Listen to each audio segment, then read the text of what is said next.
Today, we're diving into the world of Azerbaijani wine. And believe me, this is a story you probably haven't heard. A place where an 8,000-year-old history is having a seriously vibrant, modern comeback. Okay, let me ask you something. When you think of the oldest wine regions on the planet, what pops into your head? You're probably thinking France, Italy, maybe even Georgia. And you're not wrong. But just hold that thought. Because what if I told you that one of the original cradles of winemaking, a place that was there right at the beginning, is somewhere you'd probably never guess? That's right, we're talking 8,000 years. Archaeological evidence puts winemaking in the Caucasus region, and that includes Azerbaijan, as far back as 8 millennia ago. This isn't just old, this is one of the primordial homes of wine. So, let's start by digging into the beginning of this story and see just how deep these roots really go. You see, the Caucasus region is widely considered to be the actual birthplace of winemaking, and Azerbaijan is a key player in that incredible heritage. We found fossilized grape seeds and ancient wine presses at sites like Atabay, but what's really mind-blowing are the coop. These are huge clay pots, kind of like the famous Georgian Creverie, that they would bury underground to ferment the wine. I mean, this shows a sophisticated level of know-how thousands of years ago. Then you throw in the Silk Road, which was like an ancient superhighway for grapes and ideas, and you get this incredibly rich foundational wine culture. But like any great story, this one has a huge conflict. This 8,000-year-old legacy was almost completely erased in less than a century. Let's get into how that happened. And this timeline just lays it all out so clearly. For thousands of years, winemaking is evolving, influenced by all these different empires. But then, look at that sharp turn in 1920. The Soviet period completely changed the game, and not in a good way. The goal suddenly switched from creating unique, quality wines to just pumping out massive quantities for the entire Soviet Union. And then, finally, with independence in 1991, the slow, difficult, but really exciting rebirth could begin. So here's the bottom line. Under the Soviet system, vineyards were taken over by the state in order to produce as much wine as humanly possible. Think quantity over quality, on a massive scale. Those unique, native grapes that were perfectly suited to the land, ripped out. They were replaced with generic varieties that just produced a ton of fruit. The craft, the artistry, it all just disappeared. Wine became a commodity, and it lost its soul in the process.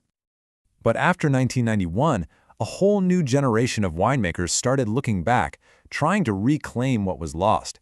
And they began by rediscovering the incredible natural advantage Azerbaijan always had, its terroir.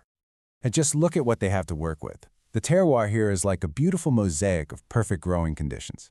You've got the huge Caucasus Mountains creating these high-altitude vineyards, and then you have the Caspian Sea keeping things cool along the coast. This creates a ton of different microclimates.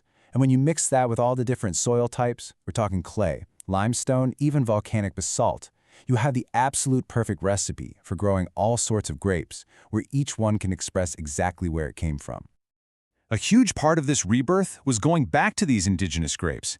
These are literally the country's native treasures. We're talking about varieties that have been growing right here for centuries. They're the genetic soul of Azerbaijani wine, and they offer flavors and character you just can't find anywhere else in the world. So for the Reds, the star of the show is Madreza. You can really think of this as the signature of Azerbaijan. It makes these gorgeous, structured, full-bodied red wines. You get this amazing mix of red and black fruits, a little bit of spice, some earthy notes, and they're built to age beautifully in the cellar. And for the whites, the headliner is Bayan Shira. This grape is all about freshness. It's got this bright, vibrant acidity and a really lovely aromatic profile. Think green apple, pear, a bit of citrus. It's crisp, it's refreshing, and it's just incredibly versatile. So, the terroir is rediscovered, the native grapes are back in the ground. But what does modern Azerbaijani wine actually taste like? Let's see how this all comes together in the bottle. What's so cool about what's happening in wineries there right now is this fusion of old and new. They're actually bringing back ancient traditions, like fermenting wine in those clay cubes we talked about. But they're combining it with modern tech, like temperature-controlled steel tanks and aging in really fine oak barrels. It's this beautiful dance between ancestral knowledge and modern science that really defines the movement today. And this quote just nails it. Reviving a practice like using the coupe isn't just about a technique. It's about reconnecting to a living history, a shared winemaking tradition that's thousands of years old and unites the entire Caucasus region. It's a powerful statement of identity. And of course, you can't talk about wine without talking about food, right? This is where you see how deeply the wines are connected to the local culture. A bold, spicy madrasa? It's the perfect partner for savory dishes like lamb kebabs or a rich plav. That crisp, acidic bayan shira, it cuts right through grilled fish or fresh salads. This isn't just wine for wine's sake. It's wine made for the food and the people of the region. So after this incredible rebirth, where do they go from here? Well, the journey is definitely far from over. The path forward really has two sides to it. On the one hand, there are hurdles. The biggest challenges are getting the word out, building a global brand, and figuring out how to get bottles onto shelves around the world. But on the other hand, the opportunities are just immense. Wine tourism could be huge, investment is pouring in, and most importantly, that focus on their own unique indigenous grapes gives them a powerful story that literally no one else can tell. So will Azerbaijan be the next great discovery in the world of wine? With an 8,000-year-old story fueling this incredible modern comeback, I think the answer to that question might just be in the next bottle you open. This is a region with a really deep past and a very, very bright future, proving that sometimes the best new discoveries are actually the oldest ones.